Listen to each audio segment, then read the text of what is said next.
Kali ini kita akan membahas tentang siklus air.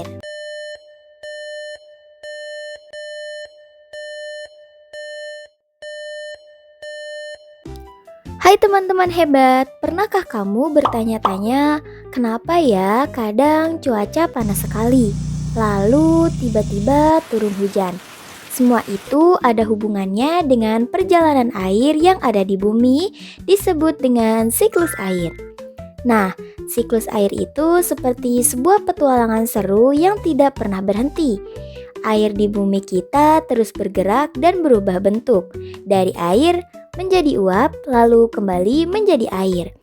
Nah, siklus air ini mempunyai 4 tahapan. Jadi langsung saja ke pembahasan. Tahap pertama, penguapan atau evaporasi. Air di bumi ini banyak sekali, ada di laut, sungai, dan danau. Saat matahari bersinar sangat terik, panasnya membuat air di permukaan itu berubah menjadi gas yang tidak terlihat, yang kita sebut uap air. Proses ini disebut penguapan atau evaporasi. Bayangkan saat kamu menjemur baju basah, lama-kelamaan air di baju menghilang kan? Air itu tidak menghilang, tapi sudah berubah menjadi uap air dan naik ke langit. Tahap kedua, pembentukan awan atau kondensasi. Uap air yang naik ke langit bertemu dengan udara yang dingin. Karena dingin, uap air itu berubah kembali menjadi titik-titik air yang sangat kecil, seperti butiran debu. Titik-titik air ini kemudian berkumpul dan membentuk awan. Proses ini disebut kondensasi.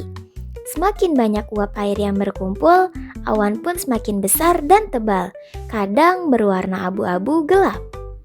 Tahap ketiga, hujan atau presipitasi. Ketika awan sudah terlalu berat menampung titik-titik air, mereka tidak kuat lagi. Akhirnya titik-titik air itu jatuh kembali ke bumi sebagai hujan. Proses turunnya air ini disebut presipitasi. Kalau udaranya sangat dingin, air bisa turun dalam bentuk salju atau es loh. Tahap keempat, aliran permukaan dan infiltrasi atau runoff dan infiltrasi. Setelah hujan turun ke bumi, air tidak langsung berkumpul di laut.